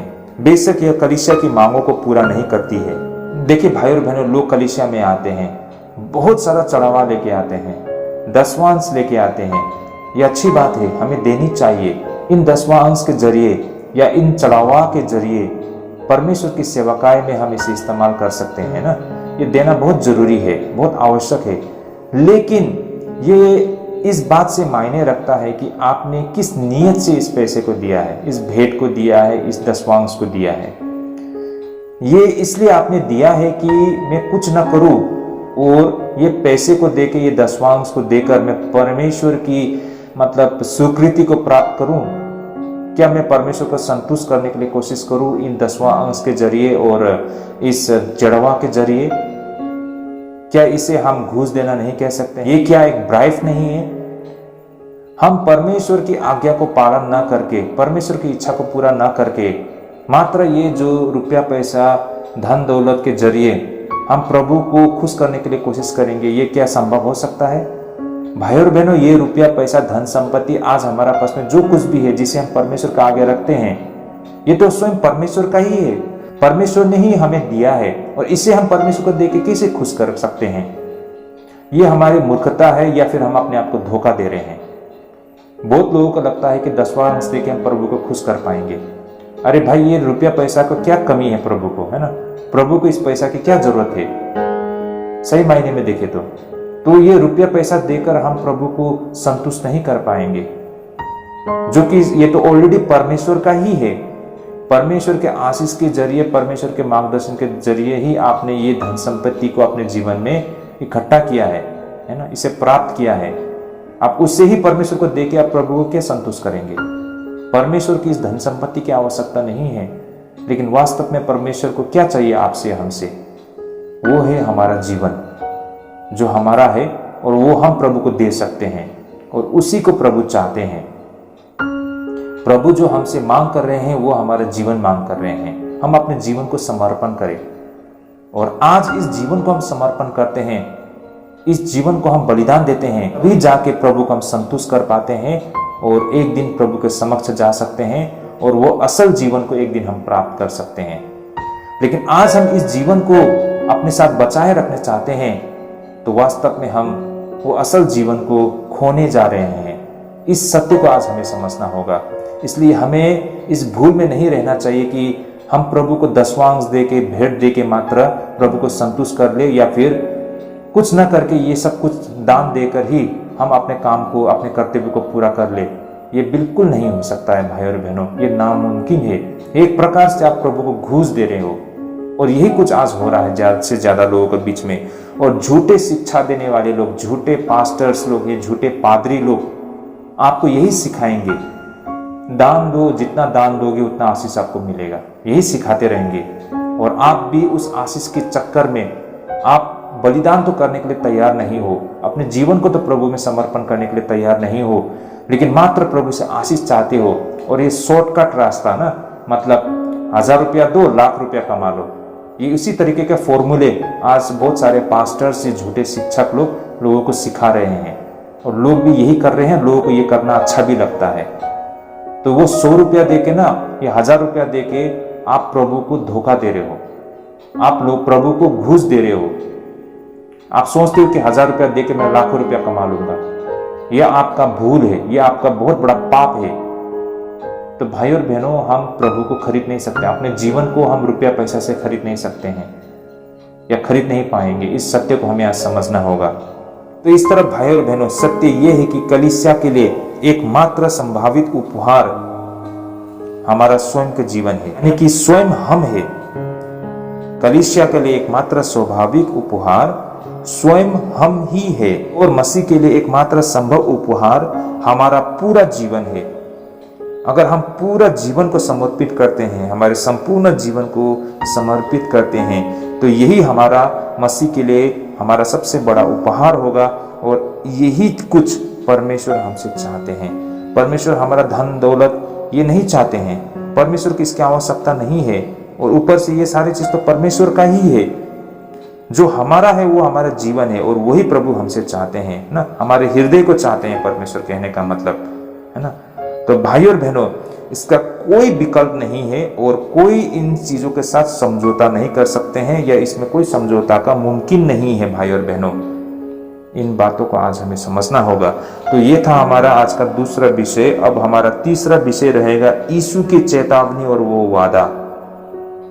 प्रभु यीशु मसीह ने कौन सी वो चेतावनी दी थी, और वो कौन सा वादा था जो आगे जाके पूरा हो गया था, इस तथ्य को आज हम समझेंगे। तो आइए हम पहले वचन को पढ़ लेते हैं। मत्ती रचित सुसमाचार 16 अध्याय 27 और 28 पर। आइए यहाँ पर वचन इस प्रकार लिखा है, पहले हम वचन को पढ़ लेते हैं। मनुष्य के पुत्र अपने स्वर्गदूतों के साथ अपने पिता की महिमा में आएगा, और उस समय वह हर एक को उसके कामों के अनुसार प्रतिफल देगा। मैं तुमसे सच कहता हूं कि जो यहाँ खड़े हैं उनमें से कितने ऐसे हैं कि जब तक मनुष्य के पुत्र को उसके राज्य में आते हुए न देख ले, तब तक मृत्यु का स्वाद कभी न चखेंगे। ओके, आमीन। तो भाई और बहनों, यहाँ पर हम दो बिल्कुल अलग अलग कहावतों को देख पाएंगे। पहला तो यहाँ पर 27 पद में हम देख पाते हैं कि परमेश्वर लोगों को चेतावनी दे रहे हैं, और दूसरा 28 पद में हम जो देख पा रहे हैं वो प्रभु यीशु मसीह का एक वादा है, जिसे आगे जाके हम पूरा होते हुए हम देख पाते हैं। तो यहाँ पर दो ऐसे अलग अलग कहावतों को हम देख पाते हैं, लेकिन एक साथ है यहाँ पर, इसे हमें अध्ययन तो करना ही पड़ेगा भाई और बहनों, इसे हम छोड़ नहीं सकते हैं।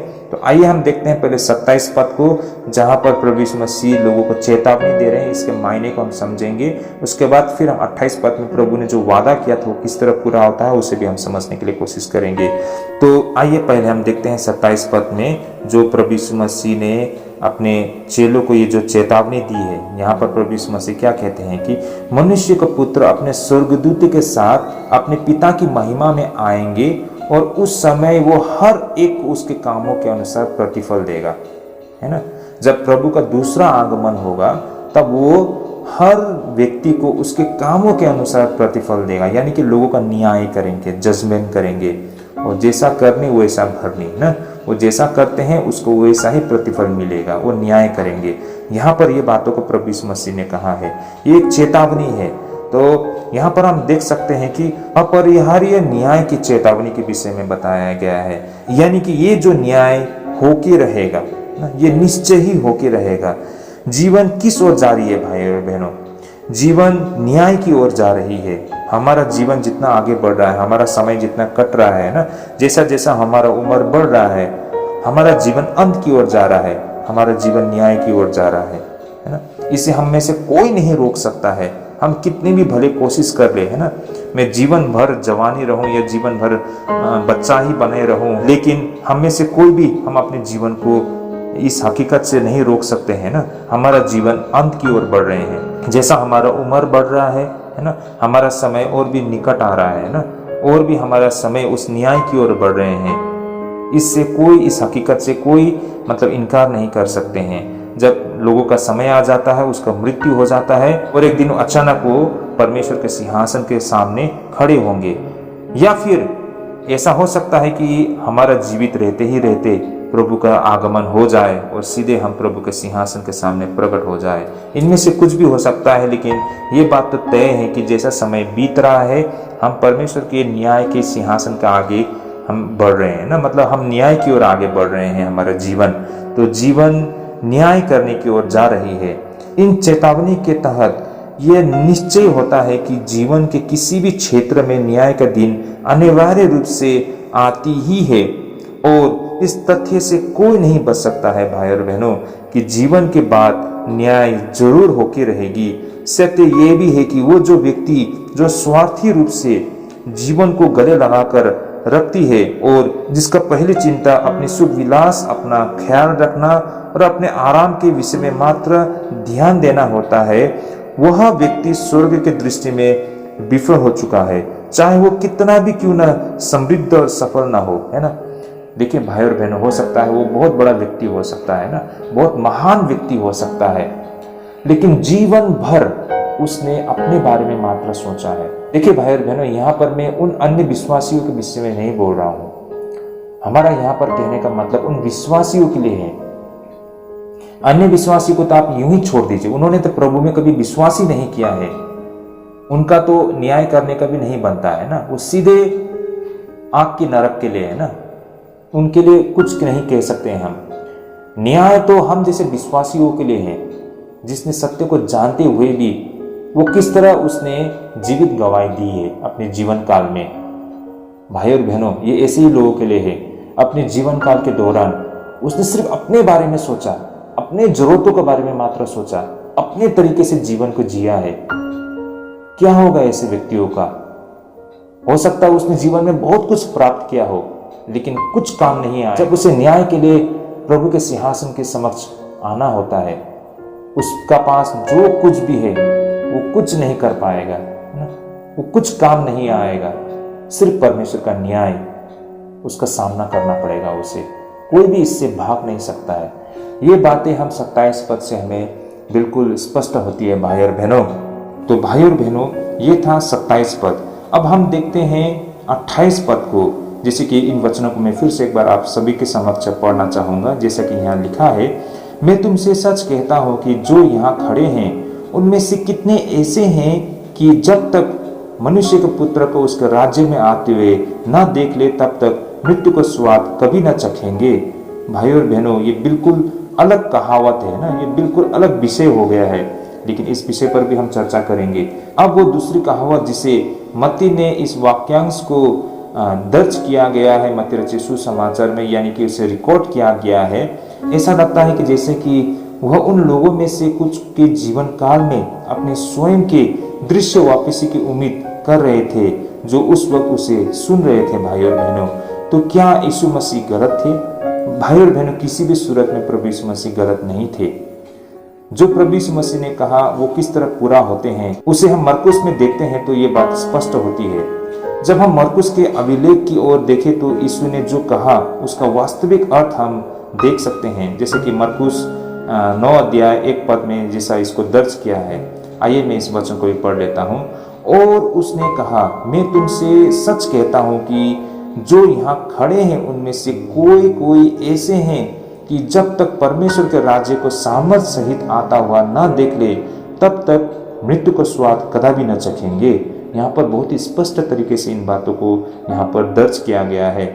और वास्तव में प्रभु यीशु मसीह अपने राज्य के शक्तिशाली कार्य के विषय में बोल रहे थे और उसने जो कुछ कहा वो दिव्य रूप से सच हुआ था।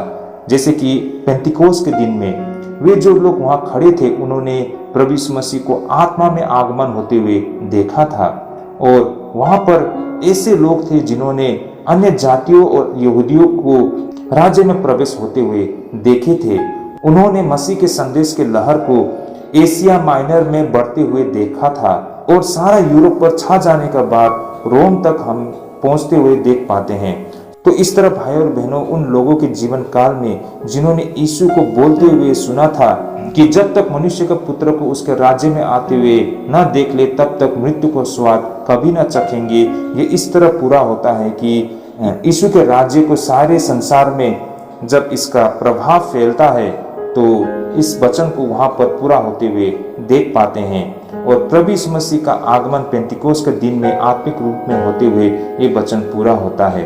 तो भाई और बहनों, यहाँ पर प्रभु यीशु मसीह ने जो बात कही है कि उसके राज्य में आते हुए न देख ले, मनुष्य के पुत्र को उसके राज्य में आते हुए न देख ले तब तक मृत्यु का स्वाद नहीं चखेंगे। कहने का मतलब परमेश्वर के स्वर्ग राज्य की इस धरती पर स्थापना होते हुए, यानी कि प्रभु के दूसरे आगमन के बाद स्वर्ग राज्य की स्थापना उस विषय में नहीं कही गई थी, बल्कि प्रभु यीशु मसीह के पेंतिकोस के दिन में आत्मिक रूप से आगमन और प्रभु के जो सुसमाचार सारे विश्व में फैलकर प्रभु के राज्य इस प्रकार स्थापना होते हुए हम जब देख पाते हैं तो इस वचन को यहाँ पर इस तरीके से पूरा होते हुए हम देख पाते हैं। तो भाई और बहनों, सत्य ये था, तथ्य ये था, इसे हम आज इस तरह से समझ सकते हैं इन 3 विषयों से। तो आज हमने कुल मिलाकर ऐसे 3 विषय पर हमने चर्चा की है। बहुत ही रोचक विषय थे भाई और बहनों। जैसे कि हमने सबसे पहले देखा है कि यीशु की वो महान चुनौती, प्रभु यीशु मसीह ने मानव जाति को वो चुनौती दी थी, है ना, कि वो चुनौती कौन सा था, वो कैसा चुनौती था? अपने आप को इनकार करना, अपने क्रूस को उठाना और प्रभु यीशु मसीह के पीछे हो लेना। इसके मायने को आज हमने समझा है। होपफुली ये आज हम सबको भी अपने आप को परखने के लिए एक अवसर देता है ना, एक समय देता है, एक सोच देती है, और इससे हमारे आत्मिक जीवन के लिए हमें बहुत फायदा होगा। हम अपने आप को परख सकते हैं कि आज हम किस ओर बढ़ रहे हैं। क्या वाकई में इन बातों को हम अपने प्रतिदिन के जीवन में अभ्यास में ला रहे हैं, या फिर मात्र हम अपनी जीभ से ही प्रभु की महिमा कर रहे हैं? दूसरी, जीवन को प्राप्त करना है या फिर खो देना। तो वास्तव में सही मायने में जीवन को प्राप्त करने का सही मायने क्या है और किस तरह हम अपने जीवन को खो सकते हैं, इन बातों को भी हमने समझा है। और अंततः प्रभु यीशु मसीह ने जो चेतावनी दी है, वो चेतावनी किस तरह अंत में जाके पूरी होती है, और जो वादा उन्होंने किया था वो भी किस तरह पूरा हुआ था उस पेंतिकोस के दिन में, और प्रभु के राज्य सारे जगत में फैलकर ना, इन बातों को भी हमने, इस तथ्य को भी समझा है। होपफुली ये सारे विषय हमें उस तथ्य से, उन सत्यों से समझने में हमें बहुत मदद करेंगे और हमारे आत्मिक जीवन के लिए ढेरों लाभदायक लेके आएगा। और भाई और बहनों, आज के इस बाइबल अध्ययन से आपको लगता है कि आप सभी के लिए बहुत आशीषित है, जरूर इस बाइबल अध्ययन को शेयर कीजिए अपने दोस्तों, अपने रिश्तेदार, अपने लोगों के साथ, ताकि उनको भी और उन तक भी सत्य पहुंच पाए। मैं आशा करता हूं अगले दफे भी आप सारे लोग जुड़ेंगे। तो आज के लिए हम यहीं पर स्थगित करते हैं। प्रभु आप सभी को आशीष करे, प्रभु आप सभी को अगुवाई करे। जय मसीह की।